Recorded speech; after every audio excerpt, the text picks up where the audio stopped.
Salam sejahtera saudara yang kekasih di dalam nama Tuhan Yesus Kristus. Kembali kita bertemu dalam dimensi iman Kristiani. Terus kita belajar untuk memahami kebenaran secara penuh. Bukan perkara sederhana, tetapi bukan tidak bisa. Bagaimana kegairahan kita, cinta kita akan Tuhan akan menumbuh kembangkan hikmat untuk memahami kebenaran. Sebelum kita lanjut memikirkan apa yang hilang dari kehidupan, kita berdoa bersama-sama. Kami bersyukur, kami berterima kasih ya Tuhan untuk belas kasihan-Mu dalam hidup kami. Terima kasih untuk waktu merenungkan firman-Mu. Tolong pimpin kami sehingga waktu kami menjadi berharga. Di dalamnya Tuhan dipermuliakan. Demi Yesus Kristus kami berdoa. Amin. Saudara, Mika pasal yang ke-7 ayat 1 sampai 6. Mika 7 1 sampai 6. Dikatakan demikian. Celakalah aku sebab keadaanku seperti pada pengumpulan buah-buahan musim kemarau. Seperti ada pemetikan susulan buah anggur. Tidak ada buah anggur untuk dimakan atau buah ara yang kusukai. Orang saleh sudah hilang dari negeri. Tidak lagi ada orang jujur di antara manusia. Mereka semua hanya mengincar darah. Yang seorang mencoba menangkap yang lain dengan jaring.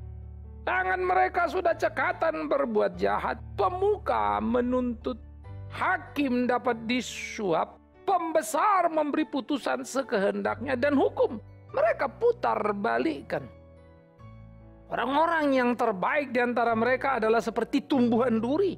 Yang paling jujur di antara mereka seperti pagar duri. Bagi pengintai-pengintaimu, hari penghukumanmu telah datang. Sekarang akan mulai kegemparan di antara mereka. Janganlah percaya kepada teman, janganlah mengandalkan diri kepada kawan. Jagalah pintu mulutmu terhadap perempuan yang berbaring di pangkuanmu. Sebab anak laki-laki menghina ayahnya, anak perempuan bangkit melawan ibunya, menantu perempuan melawan ibu mertuanya. Musuh orang ialah orang-orang seisi rumahnya. Nah, saudara-saudara, ini menjadi satu ungkapan yang sangat luar biasa dari Mika, sekaligus menjadi ratapan dalam perasaan kesendirian di pelayanan. Karena akhirnya dia menemukan di sekitarnya di mana dia menjadi berbeda sendiri karena hidup benar. Bukankah ini menjadi rawan, saudaraku? Maka mari kita mulai memikirkan pergumulan yang dihadapi oleh Mika, yang menggambarkan dunia di dalam perjalanan kehidupan. Dan Paulus pun dalam 2 Timotius 3 menggambarkan itu juga. Bagaimana situasi hidup manusia berdosa. Maka Mika berteriak, celakalah aku karena keadaanku seperti pada pengumpulan buah-buahan musim kemarau. Yang artinya panen lagi tidak musim. Ya. Lalu bagaimana kemudian dia mengalami hal-hal yang menyedihkan. Ketika dia menginginkan anggur tidak ada untuk dimakan, poa ara yang disukai tidak ada. Itu seperti orang menginginkan sesuatu, kalau kita bilang wanita mengidam ya, yang lagi mengandung, mengidam betul tentang sesuatu, tapi nggak ada gitu. Ya, sehingga orang bilang sampai air liurnya keluar. Sudah pengen betul, tapi yang dicari tidak dapat. Nah, saudara-saudara yang kekasih, seperti orang hamil yang mengidam, tapi tidak menemukan apa yang diinginkan dan tidak bisa mendapatkan dengan pertolongan orang atau usaha sendiri. Itu menjadi sesuatu yang menyedihkan. Itulah gambaran daripada Mika di tengah pergumulan kehidupannya. Keinginan yang tidak terpenuhi tidak dapat. Yang kedua, itu juga menciptakan apa yang saya sebut tadi, kesendirian. Di mana dia merasa sendiri di tengah-tengah keramaian, merasa sendiri karena ia berbeda. Ia mencintai kebenaran tetapi zamannya sudah tidak suka pada kebenaran. Dia menjadi benda asing seperti makhluk yang datang dari planet lain, kan begitu ya. Bagaikan cerita-cerita seperti alien ini dianggapnya nih. Ya. Nah, saudara-saudara, Mika berteriak kepada zamannya, berteriak di tengah situasi yang dilihatnya. Kenapa? Karena dikatakannya orang saleh sudah hilang dari negeri. Tidak ada orang jujur di antara manusia. Orang saleh sudah hilang Itu mau mengatakan betapa tidak lagi ada yang bisa ditemukan orang-orang yang saleh di sana. Karena kejujuran sudah pergi. Kejujuran pun sudah hilang. Kejujuran sudah tidak lagi ada. Jikalau kejujuran tidak ada, maka orang hidup tidak jujur. Mana mungkin bisa saleh? Semua perkara diputar balikan. Nah, ini menjadi sebuah kengerian yang luar biasa. Tidak lagi ada kejujuran. Ketika kejujuran itu menjadi barang langka. Ya, ada pameo orang suka bilang, lah kalau jujur mana bisa kaya. Nah, saya juga suka seringkali mengatakan berulang-ulang kali misalnya. Ayub itu orang jujur, orang baik, orang benar dan kaya. Siapa bilang tidak bisa? Hanya saja seringkali kita tidak sabar. Sehingga melegalitas ketidakjujuran. Nah, oleh karena itulah apa yang dikatakan oleh Mika. Bagaimana mungkin kejujuran bisa hilang? Ini menjadi jeritan yang luar biasa sekali, saudara-saudaraku. Orang saleh tak lagi ada. Orang jujur menghilang sudah. Wow. Saya selalu berpikir, saudara ya, tentang hidup itu. Dan saya juga bisa merenung dan memahami pergumulan Mika. Saya harus jujur, saya pun seringkali merasa lonely, merasa sendirian. Ketika mau mengerjakan sesuatu belum tentu seluruh orang bisa mengerti. Ketika mau pergi berjalan ke arah yang saya rasa ini menjadi pergumulan serius, belum tentu orang mengikuti. Ketika melayani lalu mau melakukan sungguh-sungguh, belum tentu semua sejalan. Menjadi pelayan tidak gampang. Ya. Di gereja semua orang boleh duduk sama, tapi pikiran sudah berbeda-beda. Apa yang mau dicapai makin berbeda lagi. Nah, oleh karena itu di tengah pergumulan kehidupan seperti ini, kita ada dan kita berada di tengah pergumulan kehidupan seperti ini. Kita memainkan peran kita dalam hidup sebagai orang percaya. Disinilah kita ada. Saudara-saudaraku yang dikasihi oleh Tuhan Yesus Kristus, mari kita memikirkan, mari kita merenungkan, mari kita menjalani pergumulan zaman yang tidak sederhana ini, di tengah-tengah kesulitan, kepahitan yang ada ini. Dan kita tidak boleh berhenti, tidak boleh menyerah sampai kedatangan Dia yang kedua kali. Tapi hari zaman yang digambarkan, perjalanan yang sama dari zaman ke zaman, dari zaman ke zaman, lebih lagi di zaman akhir, dari kedatangan Kristus sampai kedatangan kedua. Ini eranya. Maka manusia tadi saleh sudah hilang. Kejujuran sudah tidak lagi ada. Dan zaman sekarang memang kejujuran jadi barang langka, saudara. Ya. Di dalam semua lapis hubungan. Hubungan antara atasan bawahan. Hubungan antara kawan. Hubungan antara pemimpin agama dan umat. Bahkan di dalam rumah orang tua dan anak, suami dan istri. Kejujuran semakin langka.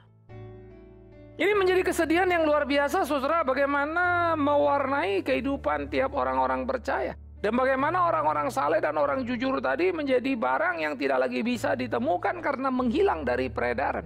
Nah, Mika seorang yang jujur, Mika seorang yang saleh, Mika sebagai seorang nabi berteriak. Begitu banyak orang, mengapa aku sulit menemukan? Sebuah teriakan yang harus kita pahami. Kesendirian yang paling berat adalah ketika engkau mencintai kebenaran, zaman tidak. Kesendirian itu bukan kamu pas Natal orang semua pada pergi sendiri. Itu kesendirian yang gampang gitu. Ngatasin itu sederhana itu ya. Pergi saja nonton atau cari acara lain, maka engkau akan ramai juga di tengah keramaian. Tapi kalau kesendirian karena kebenaran, mau kemana kamu pergi? Kecuali bersimpu berteriak, ya Tuhan, mengapa dunia seperti ini? Meratap. Dan itulah Mika. Bagaimana dengan kita, saudaraku?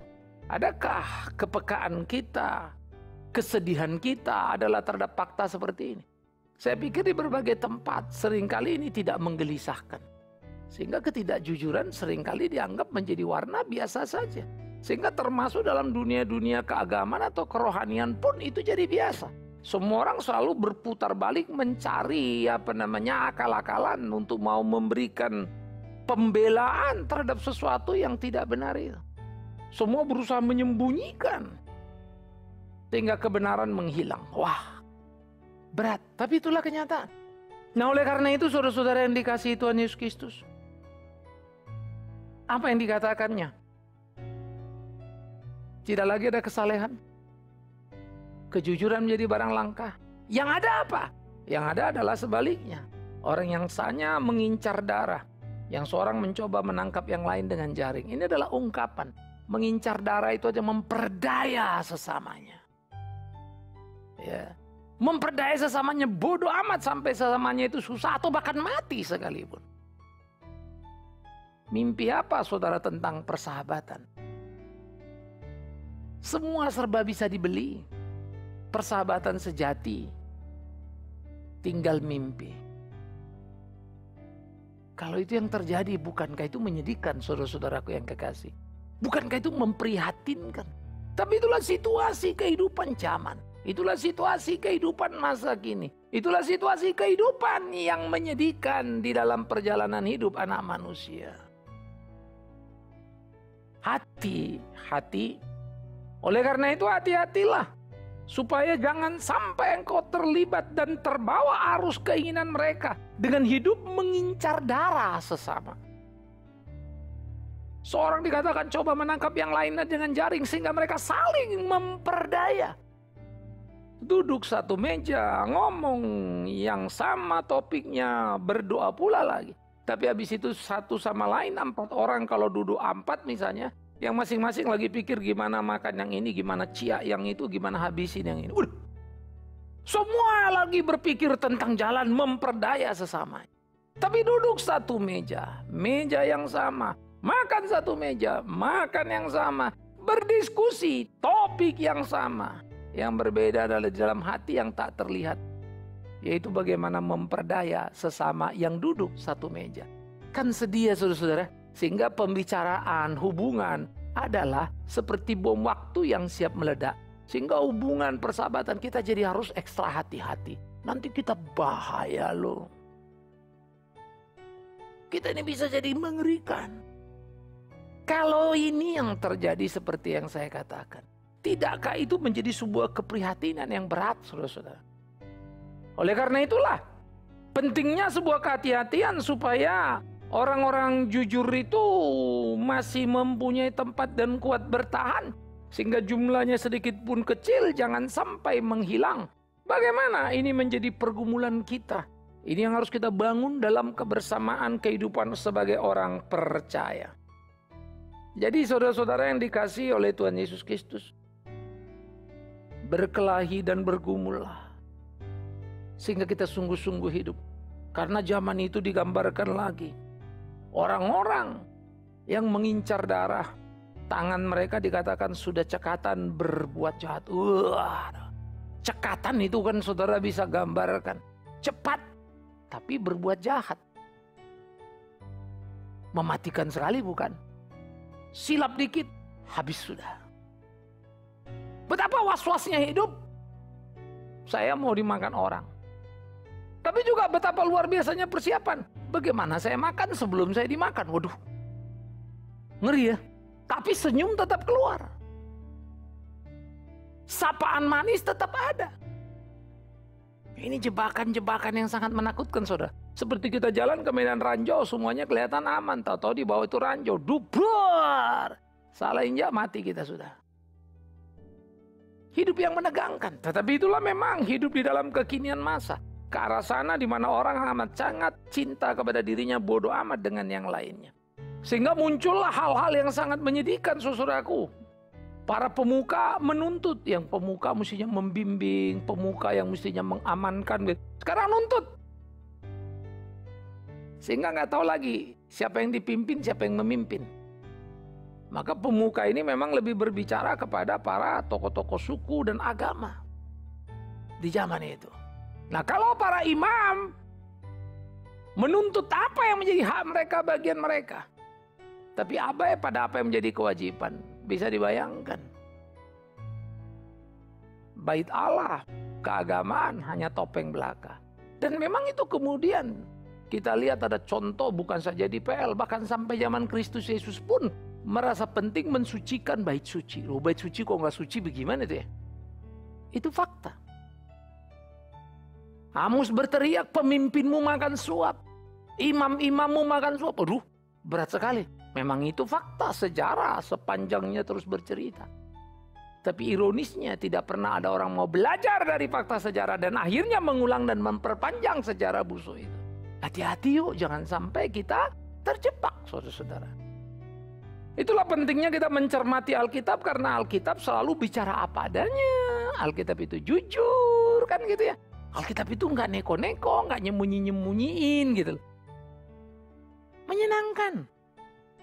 Tinggal diperlukan keberanian kita. Keberanian untuk jujur. Kalau misalnya dengar gini, itu aku itu. Itu aku. Tuhan ampuni, tolong aku. Tidak seperti itu. Jadi jangan bilang ini, itu dia itu Tuhan, ini, itu si Anu itu Tuhan. Jangan begitu terus. Termasuk saya sebagai pendeta.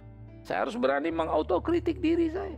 Saya harus berani mengaudit diri saya. Sejauh mana kehidupan saya benar dan sesuai. Karena itu jangan percaya apa yang saya katakan. Tapi lihat apa yang saya lakukan. Maka engkau baru boleh memberi kesimpulan.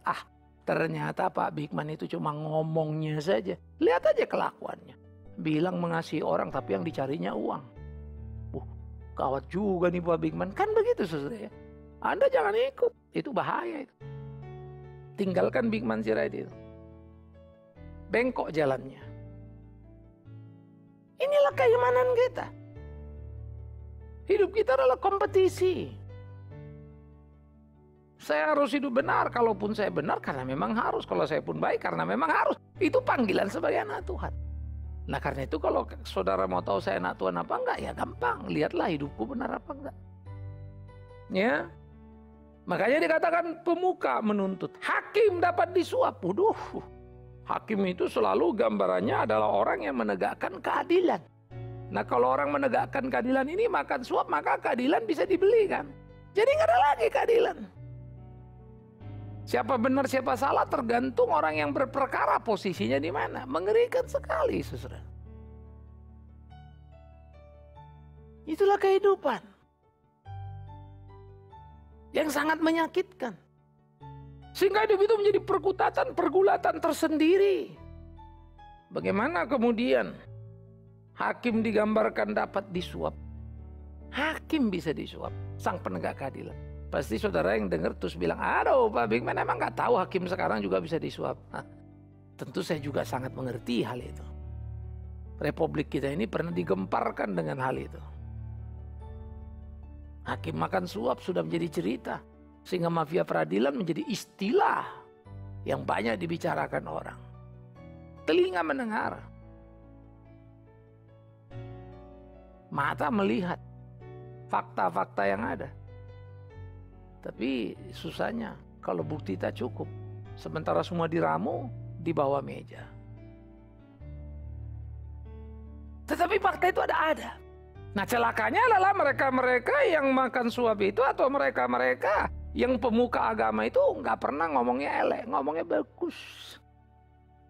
Nggak pernah ngomong salah, ngomongnya bener. Yang salah apa? Kelakuannya. Jadi apa yang terjadi? Pembohongan. Apa yang terjadi? Tidak ada kejujuran. Jujur, pinggirkan. Bahasa atau ucapan hanyalah kata-kata yang bisa mempengaruhi telinga yang mendengarnya. Cukup bodoh. Ngeri ya saudara-saudara ya. Tetapi itulah kenyataan yang sangat menyakitkan itu. Oleh karena itu saudara-saudaraku yang dikasihi Tuhan. Gambaran-gambaran ini menjadi mengerikan. Belum lagi pembesar-pembesar yang memberi keputusan sekehendaknya.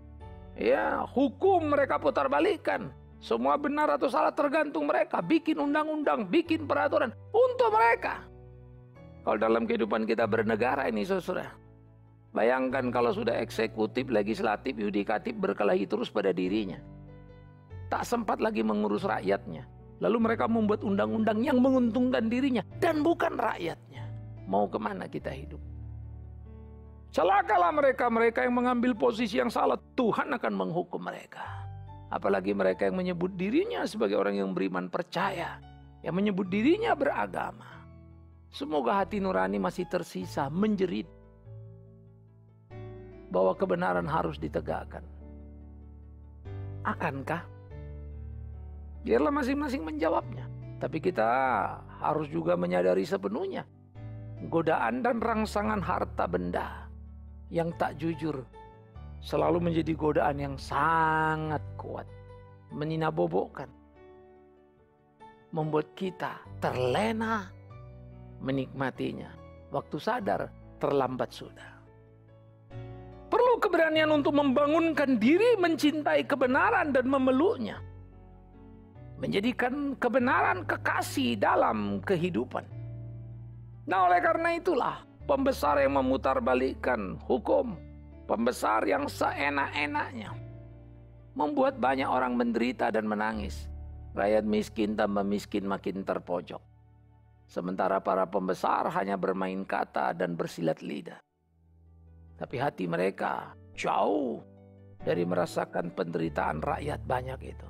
Hati mereka jauh dari kenyataan jeritan dan air mata rakyat itu. Tak ada minat untuk menghapus air mata. Bagaimana saudara berharap ada satu tindakan yang nyata? Minat aja nggak ada, mau tindakan lagi. Jangan mimpikan.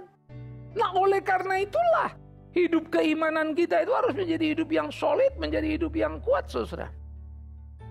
Dikatakan di sana, orang-orang yang terbaik di antara mereka itu siapa? Tumbuh seperti duri. Jadi yang terbaik dari antara kelompok ini adalah duri yang menusuk yang lain. Kira-kira begitu, saudara. Artinya di tengah hidup gereja pun sama. Yang terbaik di antara orang di gereja ini lo baik loh, karena orangnya begini. Nah, tapi yang terbaik ini pun tidak lebih tidak kurang hanya duri yang menyakitkan. Waduh, miris juga ya. Itu mau menggambarkan betapa amat sangat rusaknya kehidupan.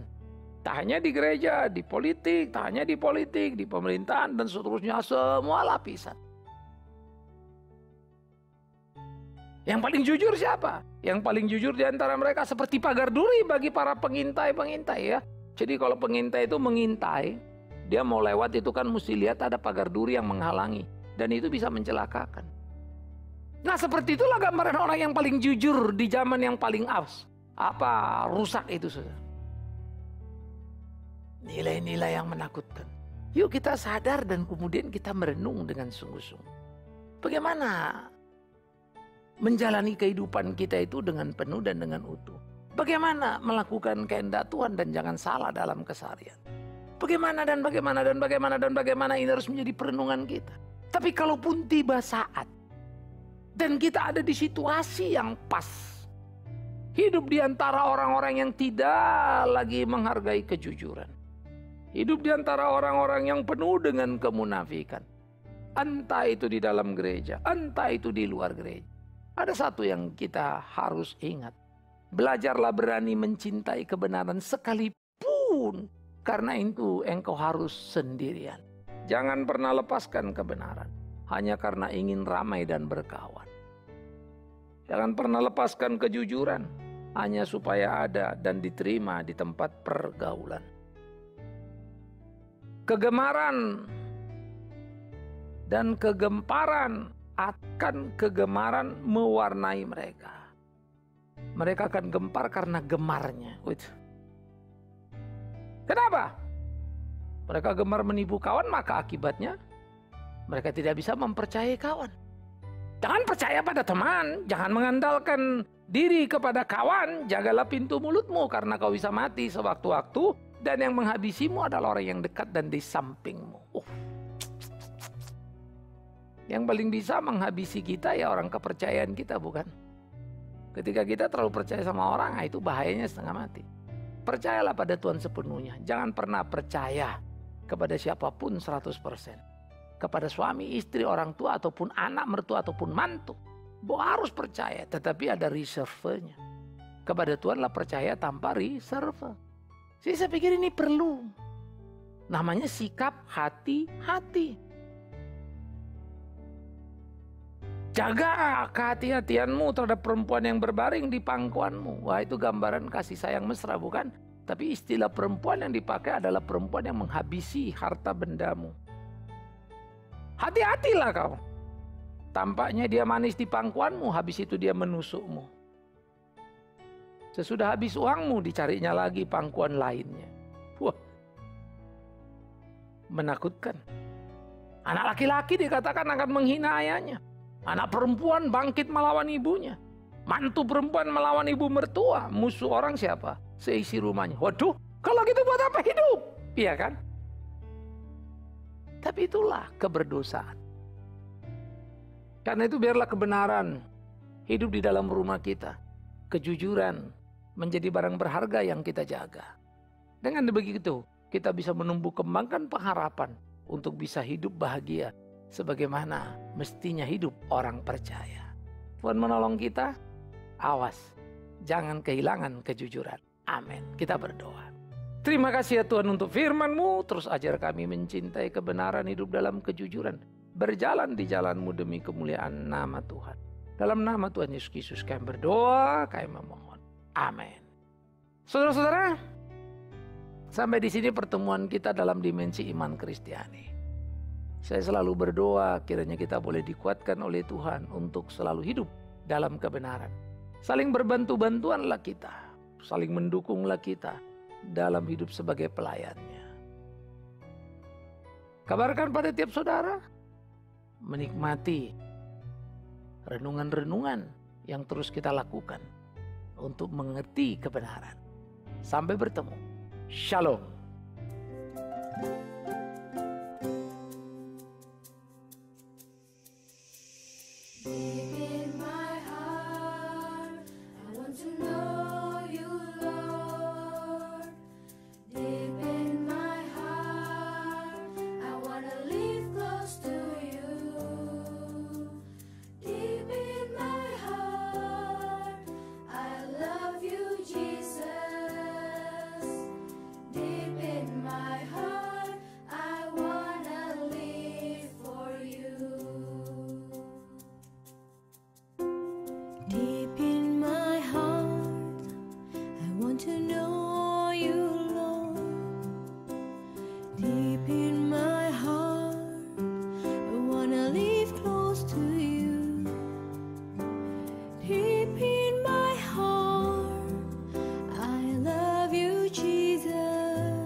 Yang kau alami kini mungkin tak dapat engkau mengerti.